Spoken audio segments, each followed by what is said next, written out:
Isa pong magandang hapon Sa mga sandali pong ito, tayo pong muli ay nabigyan ng pagkakataon ng ating mentor na makapagbahagi po muli sa live stream na ito.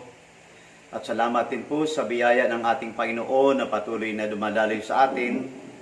Salamat sa kanyang protection and then provision. At salamat sa kanyang presensya na lagi pong sumasa atin. Kaya't halina po kayo at muli po nating pag-aralan at pakinggan ang mensahe ng ating Panginoon na makapangyarihan.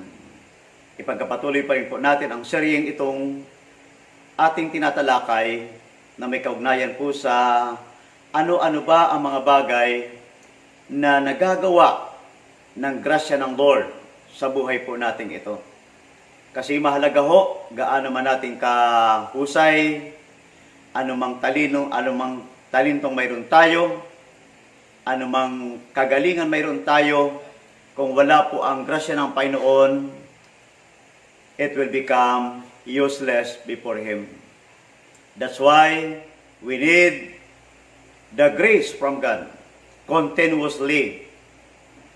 Kaya ating pumuling babaybayin ngayong hapon ang mga bagay-bagay po na may kaugnayan sa grasya na kailangan po natin sa lahat ng panahon. Yung number 1 po natin na pag-usapan, sabi po rito, it will build us up. Number 2, it will make us strong. Number 3, it will help us become obedient to God. Number 4, it will manifest in making accurate decision. And number 5, it will make us to be an asset in God's kingdom. Dito po tayo tumigil nung nakaraang pag-uusap po natin about this matter or topic natin pong tinatalakay. So ngayon pong hapon, muli po natin ipagpatuloy ang usapin pong ito, ang topic na ito, dahil naniniwala po tayo na every time we hear the word, and that the word will easily move freely in our hearts, in our mind, in our spirit, para ho tuloy-tuloy pong maging matibay ang ating spiritual na pamumuhay. Lagi ko pong naalala ang nakalagay po sa Biblia na hindi lamang sa tinapay na buhay ang tao, kundi sa bawat salitang namumutawi sa bibig ng ating Panginoon. Kaya ngayong hapon, dito po muli tayo magpapatuloy at magsisimula sa number 5 natin pong pinag-uusapan.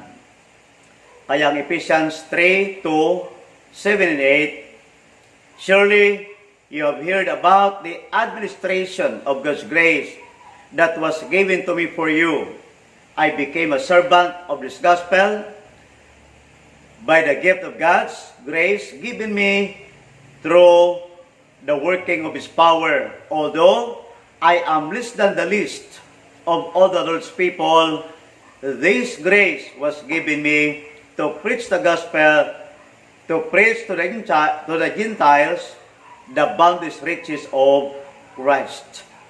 Yun pong walang sukat, hindi kayang sukatin, hindi pwedeng limitahan na kayamanan ng Panginoon sa pamagitan po ng kanyang salita na nagtataglay lagi ng grasya na kailangan po nating lagi matanggap. Pero siyempre, alam naman po nating lahat ng grasyang iyan ay lagi pong nakadeposito sa mga tao pong pinagkatiwalaan ng Panginoon para ho doon natin sa kanila patuloy na ma-access through our accurate connection or relationship. The vessel is useful only when it is capable of receiving and holding its contents. Ang isa pong sisidlan na katulad ko, katulad mo, ay magiging lamang kagamit-gamit sa panahon na ito ay laging may laang panahon, may kakayahan na tumanggap ng grasya hindi lang tumanggap, kundi may kakayahan itong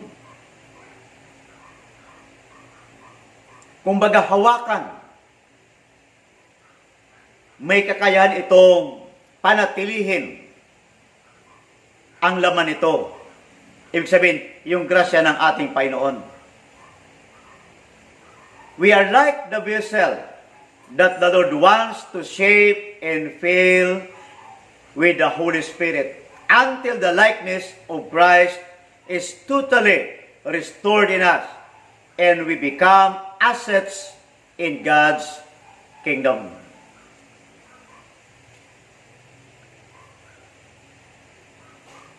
So, napakaliwanag ho ng ating pong pinagpapatuloy na tinatalakay na ang grasya po ng Panginoon ay kumbaga nais po ng Lord na mag-umapaw sa atin upang tayo po ay lalong maging makabuluhan at maging isang tao na hindi lang kagigiliwan ng Panginoon kundi magiging kagamit-gamit lagi sa kanyang karian at sa kanyang business.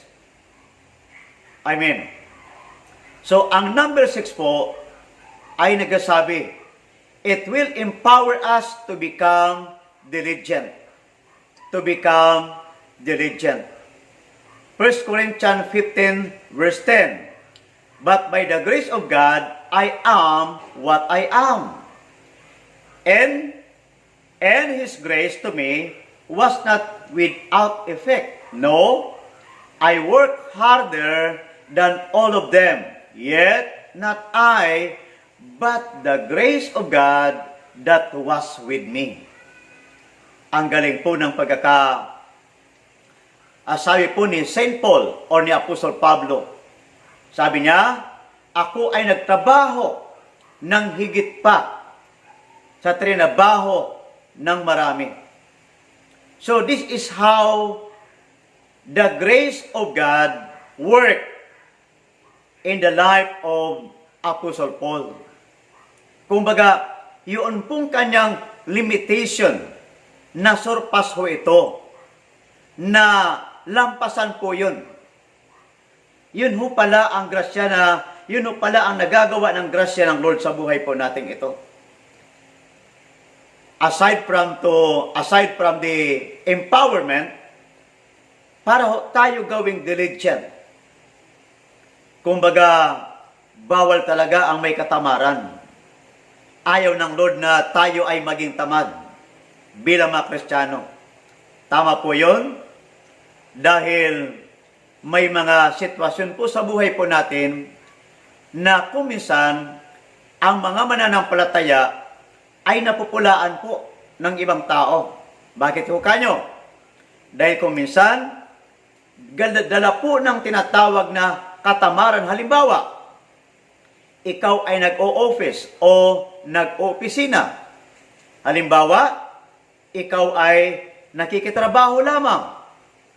Pero dahil sa hindi ka diligent, hindi ka masipag magtrabaho, hindi ka halos mapagkatiwalaan, kaya madalas, hindi po tayo kinatutuwa ng ibang tao. Kumbaga, sa ganumang aspeto ng buhay, mapapasin po natin na there are Christians, kumbaga, na hindi po sila nakakasumpong ng favor o pabor mula sa kanilang mga pinagkatrabahuhan. Ang dahilan po, dahil po sa hindi po sila diligent. Hindi po sila diligent. Kumbaga talagang mahirap mapagkatiwalaan. Masipag lang. Halimbawa, kapag nandyan yung supervisor, nandyan po yung amo, nandyan po yung may-ari ng trabaho, masipag. Pero pag wala, nakatunganga. Pag wala, naka-standby. Parang ganun po, mga kapatid. So, the grace will empower us to become diligent. Parang ganito lamang po yun. Pag binigyan ka ng trabaho, hindi mo ito basta tatrabahuhin. Kundi, tatrabahuhin mo ito ayon sa pamantayan na tama. Ayon sa expectation ng isang tao, lalong-lalo na ikaw ay pinagkatiwalaan ng isang tao. Di po ba tama? Halimbawa, tulad na lamang po sa atin po ng mga pastors po ng under po o di kaya'y connected po kay Pastor Wilbert.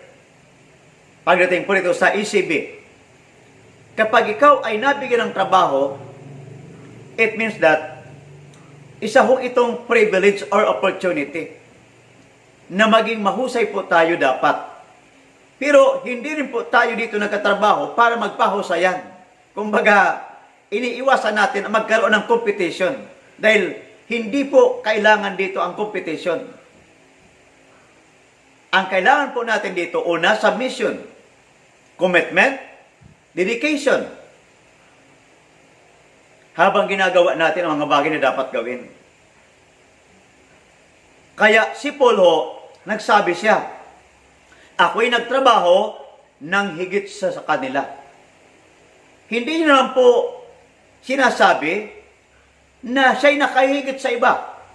Kundi ang sinasabi niya ho, yung tinabaho po nila, talagang di natin may iwasan na po pwede pong malampasan, hindi para magmalaki si Apostol Pablo, kundi para ginawa niya po yan, para ho mabigyan niya ng karangalan ang Panginoong Hesukristo.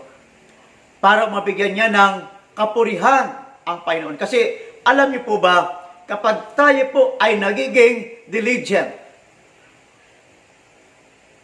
una-una po natin ang pararangalan ng ating Panginoon.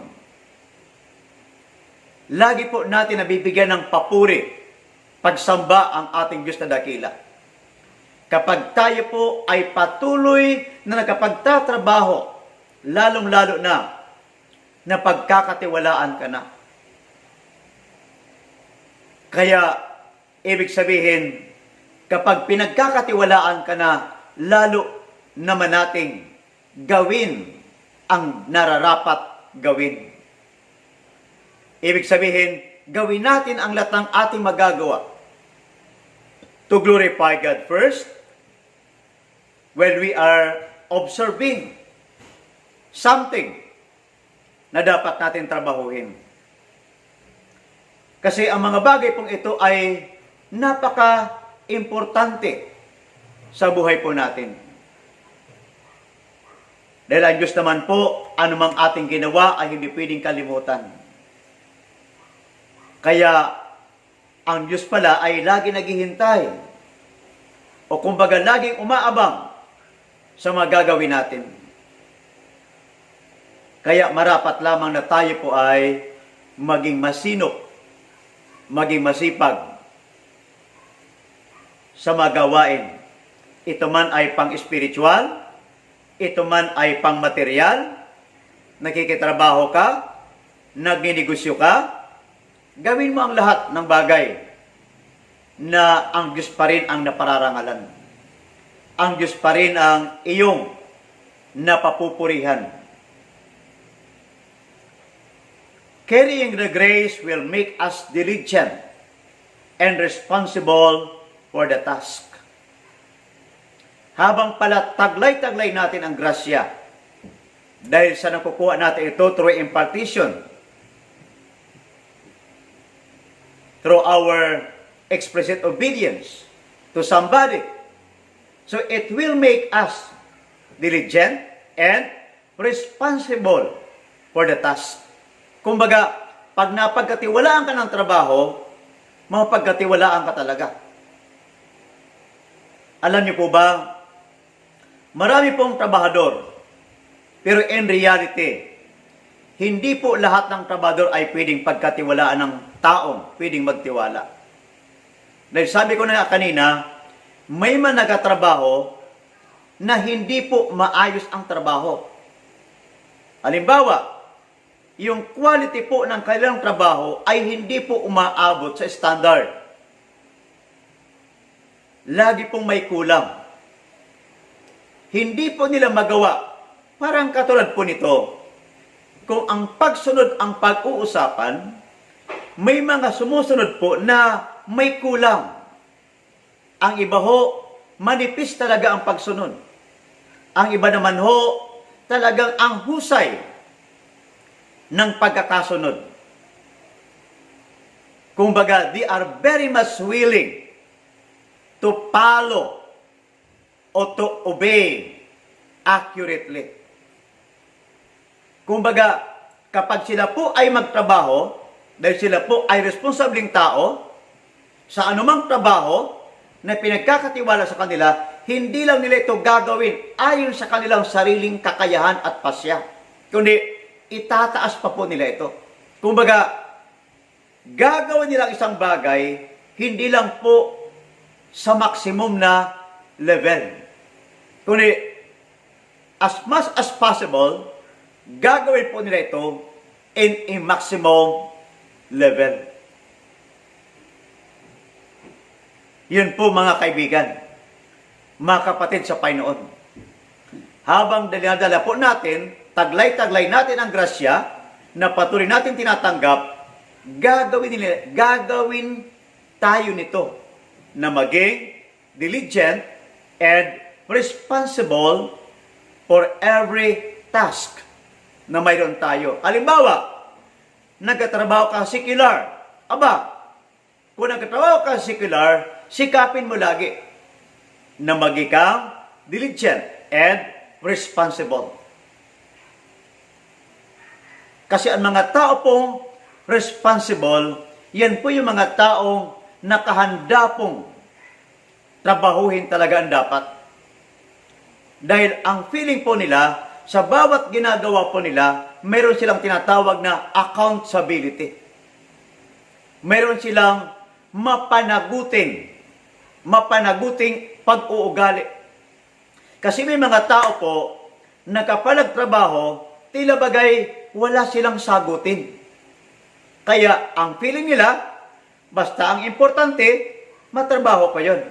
Matapos ko yun. Pero ang pinakamahalaga, hindi mo lang matapos iyon nang ayon lamang sa iyong kapasihan at kaparaanan. Kundi hanggat maaari, magawa mo yon ng mas higit pa. Mas higit pa dapat. Bakit kanyo? Dahil yun po ay tatak ng isang taong diligent and responsible with accountability. Kaya pa nakitrabaho ka sa ibang tao, halimbawa, nakikitrabaho ka, may amo ka, lalong-lalo na kung ikaw ay mananampalataya, maniwala ka, kagigiliwan ka ng iyong amo, kagigiliwan ka ng bisor mo. Pero pag hindi ka kinagiliwan ng iyong amo at bisor mo, samantalang ikaw ay nagtatrabaho, isa lang ibig sabihin yan. Hindi ikaw yung taong tinatawag na diligent at responsible. Dahil pag ikaw yung taong mapapagkatiwalaan, pag ikaw yung taong hindi lang mapagkatiwalaan, kundi isa kang taong responsable, aba, iyan po ay laking kayamanan ng mga taong may katungkulan, halimbawa, na siyang iyong amo o bisor. At alam niyo ba, kapag kaganyan po ang bawat isa sa atin ng mga mananampalataya, hindi lang tayo kagigiliwan ng ating mga amo, kundi ang ating Diyos na makapangyarihan ay higit tayong kagigiliwan. Sa panahon na tayo ay kinagigiliwan ng Panginoon, I believe that God will open the heaven for you and for me. Bakit po?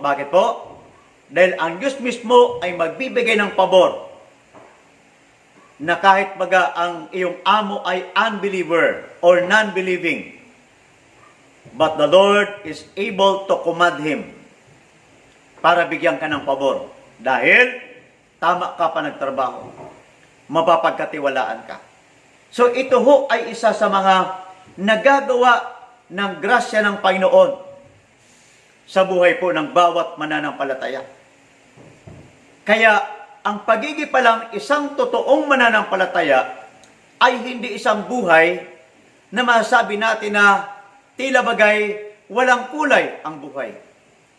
Kundi, binibigyan tayo ng Panginoon ng pagkakataon upang matamasa natin ang isang buhay na hindi lang upang maging kaiga-igaya o di kaya'y kagiliw-giliw sa ating kapwa, kundi lalo't higit sa harapan ng ating Panginoon.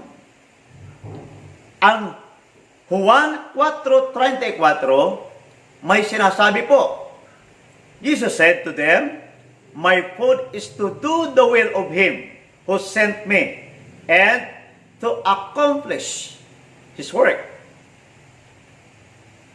Balikan po natin. Jesus said to them, "My food is to do the will of Him who sent me and to accomplish His work." To accomplish His work. So, even Jesus Christ gave us a pattern, a clear pattern to work. Naalala ko ho si Miles Monroe. Nagturo po siya about work and job. Kasi one time napanood ko po sa YouTube yung kanya po mga videos o video about this topic. Sabi niya, marami daw po mga tao na mga mananampalataya ang hanap lagi ay job, not work. Sabi po niya, malaki daw po ang pagkakaiba ng job sa work. Kasi po, ang job ay tumutukoy lang lagi ito sa pang-material na mga bagay. Halimbawa, kailangan mo ng pera, kaya kailangan mo ng job. Kailangan mo ng material things, kaya dapat kang maghanap ng job. Kumbaga. Pero sabi niya, ang job, kailangan ka lang nito sa panahon na ikaw ay malakas, sa panahon na ikaw ay matipuno pa ang katawan mo, sa panahon na ikaw ay maayos pa. Kumbaga, ang job po, pinipilit nitong ubusin o di kaya sipsipin ang lahat sa iyong buhay. Kaya, kung mapapansin talaga natin, ang trabaho po o di kaya ang job ay wala pa pong nakagraduate na tao dyan. Halimbawa, ikaw ay nagtatrabaho sa isang sikat na company. Pag inabot ka ng retirement age, siguradong titigil ka na. Pero yung ginagampanan mo na job o position ay hindi pa po tapos yun. At bago ka pa nakapagtrabaho roon, may iba ng taong nagtrabaho ng ganong trabaho. Kaya, in short, ang job, ito ay lagi lamang tumutukoy sa pangsamantalang kalalagayan ng tao. At kaya nga, kapag medyo pagod ka na,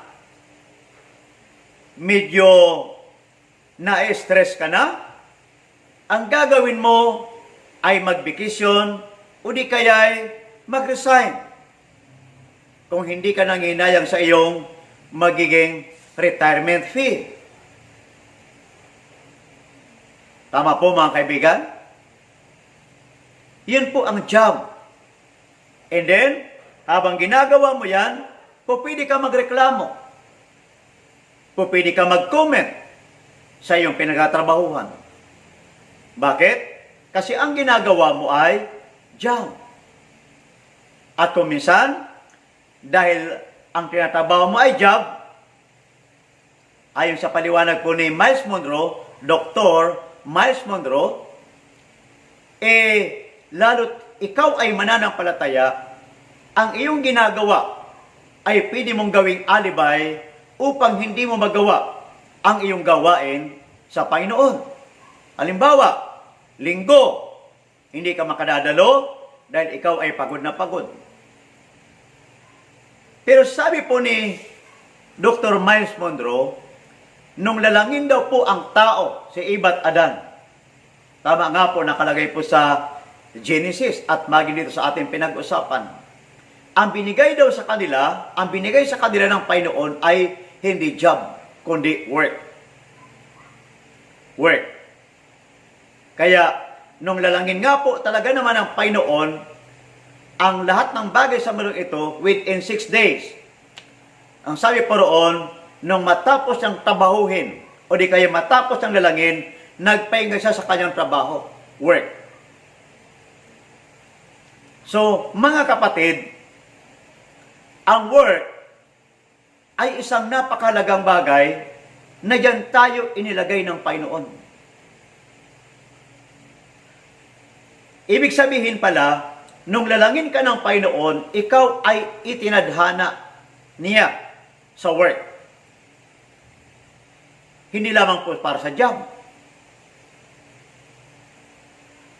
Ang dami pong tao nag-aagawan sa job. At sa job po, ang taas po ng tinatawag na requirement. Pag hindi mo na ipasa ang isang requirement, hindi ka pa pwedeng magkaroon ng job. Pero ibang-iba ho sa Panginoon. Ibang-iba. Sa job po, lagi pong may pleasing with personality. May examination. Pero sa work, ika nga, ay hindi po ganun kataas.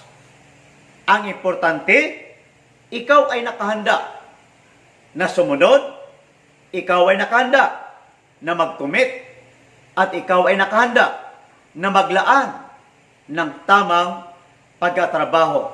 Na hindi mo lang gagawin isang bagay dahil sa gusto mo, kundi ito ay gagawin mo dahil sa kagustuhan ng ating Panginoon. Katulad po ng talatang ito, na sabi ni Jesus, my food is to do the will of Him who sent me. Yung tinatrabaho po ni Jesus Christ ay hindi niya po talaga trabaho, kundi ito ay pinatatrabaho sa Kanya ng Kanyang Ama at hindi niya lang daw po ito tatabahuhin, kundi ito ay Kanyang tatapusin. Ganun o pala. Kaya tinan nyo nga po naman talaga, may mga born again ho na panagkatrabaho lalo't napagalitan, halimbawa ng kanilang amo. Kasi nagtatampo sila. Sila po'y nagtatampo o di kaya'y nagmamaktol. At ang iba, mag-resign sa trabaho na kanilang pinasukan. Pero sa work ho, mapagalitan ka man, halimbawa ng iyong pastor, kung ikaw ay mananampalataya, halimbawa, namamasukan ka man, amo mo ay unbeliever or non-believing person, hindi ka po magagalit. Lalong-lalo na kung alam mong ikaw ay mali. So, yun po ang dalawang bagay na naalala ko about job and work. So, ang gusto po ng Panginoon sa atin ay work. Bakit kanyo? Kasi ang work po, habang ito'y ginagawa mo, dahil ito ay gawain ng Panginoon. Habang pala ginagawa mo ang kalooban ng Panginoon, because it is a work. Hindi ka po sa panahon na ikaw ay napapagod, but the Lord is there to sustain your energy, to sustain your strength, and to sustain also your physical body. Tama po? Amen po? Dahil ito po talaga ang maganda. Kaya nga po, si Jesus po mismo, ang ating Panginoon, nag-iwan po siya ng magandang halimbawa o principle. Nung tanggapin niya po ang trabaho, hindi niya lang po ito tinanggap. basta, kundi tinabaho niya hanggang sa ito ay kanyang matapos. Kaya may mababasa po tayo sa Biblia, sa Ebanghelyo, na sinabi niya, naganap na, o di kaya'y it is finished. Bakit? Kapag tinapos niya po ang trabaho, hindi po dahil sa gusto niya lamang, kundi dahil sa kagustuhan ng isang Diyos Ama na nag-utos sa Kanya. Nag-utos sa Kanya. Ito ho ang maganda. Ito ho ang maganda. Kasi ho, ginagawa natin ang mga bagay na ito to please God first. At pag natutuwa ang Panginoon sa ating ginagawa, wow, the Lord will bless us. The Lord will bless us. Physically, materially, financially, emotionally, socially, marami pang iba. Dahil nagagawa natin ang kanyang kalooban. When we give importance to our spiritual nourishment, it is easy to acknowledge the person of authority over us and to value the work that is entrusted to us. Ulitin po natin. When we give importance to our spiritual nourishment, it is easy to acknowledge the person of authority over us and to value the work that is entrusted to us. Magiging pong madali para sa atin. Why? Because the grace of God is there. The grace of God is there to empower us upang magawa natin ang tama. Hindi lang magawa ng tama hanggang sa matapos natin ang isang trabaho. Kahit na may tao over us na nagtiwala sa atin ng trabaho, pahahalaga natin ang trabaho hanggang sa ito'y ating magawa ng tama. Amen? Number 7. It will lead us to the righteousness of God. It will lead us to the righteousness of God. Ang grasya po ng Panginoon, kasi may mga tao po nagtuturo na ang grasya, dahil tayo po ay nasa panahon ng grasya, may mga tao po nagtuturo na okay lang po ng tao ay gumawa, halimbawa, ng mali. Okay lang po ang tao ay paminsan-minsan ay gumawa ng hindi maganda. So yun po ay hindi tamang panuntunan ng Diyos about His grace. Dahil ang totoo pong grasya ng Panginoon, dadalhin tayo nito sa pagiging malapit sa ating Panginoon. Lagi tayo itong dadalhin sa isang buhay na kaaya-aya sa harapan ng ating Panginoon. Ituloy po natin. Romans 5:21. So that, just as sin reigned in death, so also grace might reign through righteousness, to bring eternal life through Jesus Christ our Lord. So sabi po ni Paul, sabi ng banal na kasulatan ng Biblia, kung ang kasalanan po ay naghahari, kalakip ng kamatayan, ngunit ibang-iba ho ang grasya, sapagkat ang grasya ay pupwedeng maghari at talaga naman pupwedeng maghari sa pamamagitan po ng righteousness. Kaya, imposible po talaga ng isang taong tumatanggap ng grasya, matapos siyang tanggapin ito, ay hindi siya makapagpapatuloy na maglingkod sa Panginoon. Ngunit, ito rin po ay ating mapapansin. Halimbawa ho, may mga mananampalataya na dati-dati ho ang sigasig po nila na maglingkod sa Panginoon. Pagdating po sa ministry, wala kang pwedeng itulak kabigin sa kanila in terms of commitment, dedication, faithfulness, obedience. Andyan po, maasahan mo. Pero may mga panahon po na sadyang dumating ang mga sandali na ating mapapansin. Biglang naglaylo, bigla nang nalamang na nawala, at hindi mo na makita. Pag kinumusta mo, sasabihin nila, okay naman sila. At naghihintay lamang sila makabalik, sabi nila. Lalo talimbawa, binisita mo sa kanilang bahay, at ang tanong, o bakit hindi ka na umaattend? Isang taon na, ang sasabihin pa rin nila ay, babalik sila. Pero ang katotohanan po niya, mga kapatid sa Panginoon, pag ang grasya po ng Lord ay hindi po manatili sa atin. Kasi ang liwaliwanag po nito, grace might reign through righteousness. Ang grasya ho pala ay pupili at talaga naman dapat na maghari sa atin sa pamamagitan po ng katuwiran.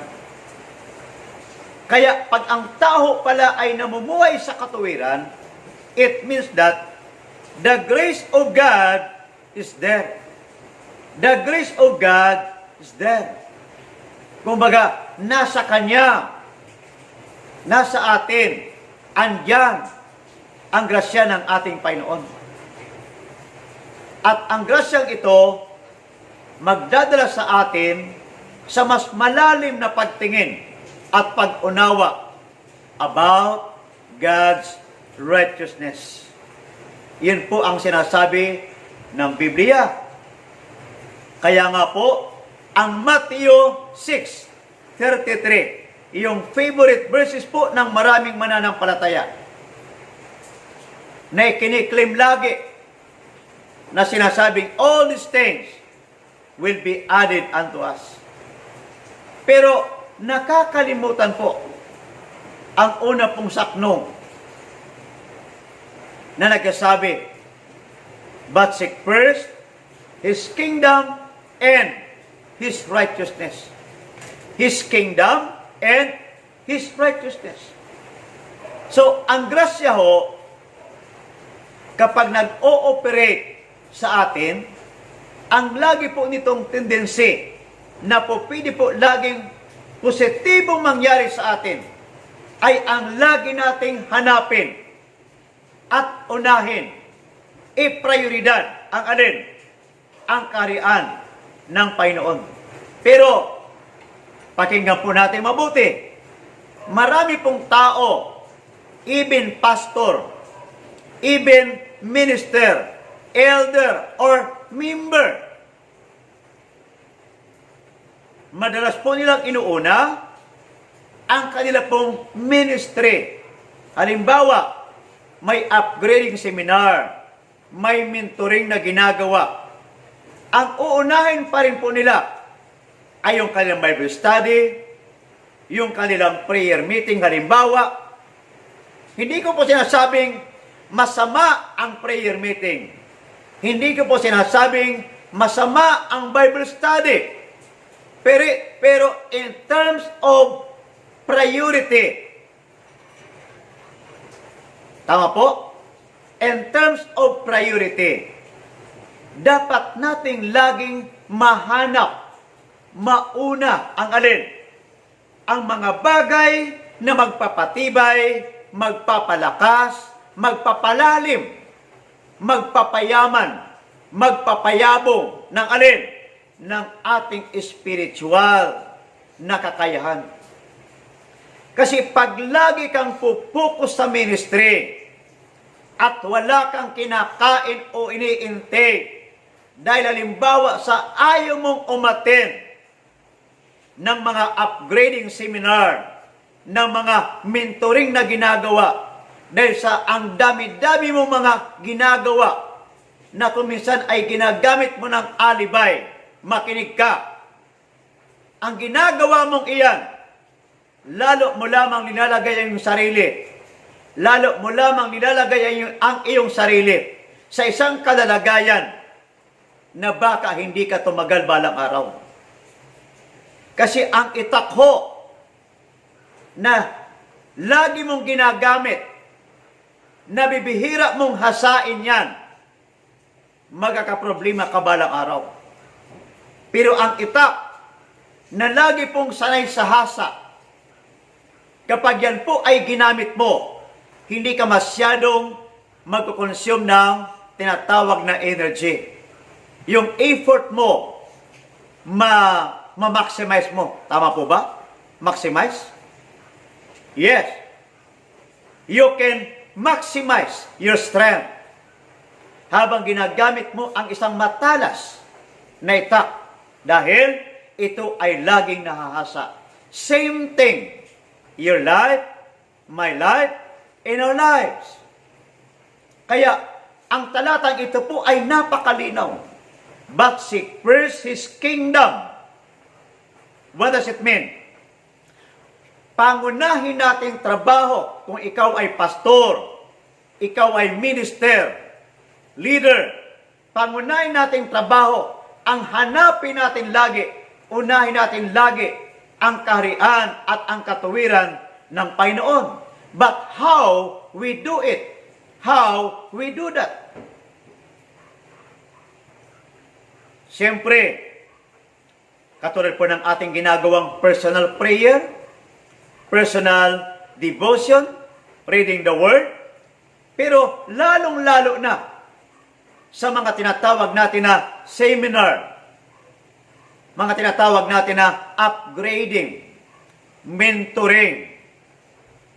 Kasi pag lagi kang matalas, God will give you the privilege. The Lord will open for you. Kumbaga, yung mga pintuan, ang Diyos mismo ay magbubukas in order for you to minister. Bakit kanyo? Sapagkat ikaw ay laging naghahanda. Ikaw ay laging nagpapatalas. Yung problema ho kasi may mga tao. May mga tao na may katamaran. Lalong-lalo na kung ang seminar, kung ang mentoring, may gastos, may konting registration, may bayad, medyo malayo. Doon po tayo nagkakaproblema, mga kapatid. Dahil yung iba, mga dekalibre. Ibig sabihin, gusto po nila laging libre. Ay hindi po ganon. Kaya nga po ang talatang ito ay napakalinaw. Seek ye first His kingdom. Pero hindi ko po sinasabi na yung Bible study mo ay hindi na po about God's kingdom. Pero ang sinasabi ko po, marami ka pang pagkakataon na makapag-Bible study, makapag-visitation, makapag-evangelism. Pero yung una mong pangunahin mong trabaho, na lagi mong hasain ang iyong sarili sa mga pagkakataon na inilalaan ng Panginoon upang ikaw ay lalong tumalas, upang ikaw ay lalong humusay, lalo kang gumaling. Pero mangyayari lamang po yan. Siyempre, una, pag dumadaloy sa atin ang grasya ng Panginoon. Ikalawa, handa rin tayo magbago. Kasi nakapagtataka po, ang dami po natin mga kapwa pastor halimbawa, may problema po pagdating sa pag-aaral. Inaabyad mo na. Gusto mo nang isama pero ayaw pa. Kaya ang Mateo 6:33 po ngayong hapon, ay napakaganda ho. Na ito din pala ay bahagi ng ating pagpapahalaga. Hindi lamang po sa gawain, kundi una sa ating mga sarili o personal na buhay. Kasi tama po, tingnan po ninyo mga kapatid, ikaw, sige mong release. Para kang dam, na sige ang release ng water. Kapag ikaw ay laging nag-release ng water, time will come. Magkakaproblema ka. Dahil dating ang panahon na wala ka nang pwedeng i-release. Ikaw mismo, tuyong-tuyo na. Kaya ko po'y natutuwa, nagpapasalamat sa Panginoon, dahil sabi ko nga po, naging bahagi ako ng ECB Group, ECB Alliance, na dito ho, tinuturo ang huwag maging tamad ang mga pastor na katulad ko. In terms of upgrading, in terms of updating, in terms of, kumbaga, paghahasa ng ating mga spiritual na kakayahan. In order for you and I to have a cutting edge. Di ba, alam naman natin na even Priest Eli, during his time, wala na siyang pagkakataon na umasa. Pero sa kanya nakasalalay ang destiny at ang spiritual nourishment ng mga tao o bansang Israel. Pero alam naman natin ang kwento. So same thing po sa ating mga pastor, sa ating mga mananampalataya. Hindi ko pa sinasabing masama magtrabaho, masama ang marami natin kinabibisihan. Ang sinasabi ko lamang po, we should prioritize the kingdom of God, which means na lagi nating binibigyan ng pansin ang ating mga sarili na umangat ang level natin. Naalala ko, sabi po ni Pastor Wilbert, Pastor, you are the ceiling of God's people in your church. Kapag ang pastor ho ay hindi na ho lumalago dahil ayaw na po mag-upgrade, ayaw na magpa-mentor o magpaturo, time will come. Gustuin mo pa man na mag-minister, ang Diyos na mismo ang pupwedeng gumawa ng paraan upang ikaw ay malagay sa isang kalalagayan na hindi mo sukat akalain. Dahil kahit sino ho, ako man po, kung ako ay kukuha ng trabahador, kukuha ako ng isang trabahador na may kakayahang magtrabaho. Halimbawa, sabi nga po ni mentor, pagdating sa karpentero, kung karpentero ang hanapin mo, huwag ka nang kumuha ng karpentero mano-mano lahat ang gamit. Kasi sa ngayon, may magamit ng mga di-kuryente. Mas mabilis. Hindi masyado maki-pwersa or lakas. Kumbaga. So, parehas lamang po yan sa spiritual. Kasi ang anumang pong katotohanan sa physical, lagi po yan may kinalaman sa spiritual. Kaya ulitin ko, mga kapatid sa Panginoon, ang pagkasanay natin bilang mga pastor ay napaka-importante. Ito pa, may nabasa pa ako sa Facebook, sabi niya, preparation means opportunity. Kaya, si Pacquiao ho, naalala ko lamang, bago siya lumaban, 3 months before ng kanyang laban, grabe po ang kanyang training na ginagawa. Pero ang kanya naman pong tatabahuhin ay 1 oras lamang. Wala pa nga po yata 1 oras. Can you imagine that, mga kapatid? Ang kanyang preparation, almost 3 months o more than 3 months. Pero ang kanyang tatrabahuhin, wala pa nga pong 1 oras. So, gano'n naman siya katindi.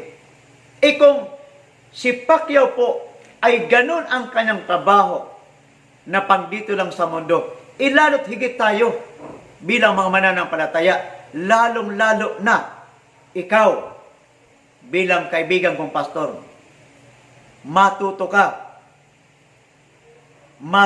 mag-aral, matuto ka rin paturo, matuto kang mag-upgrade.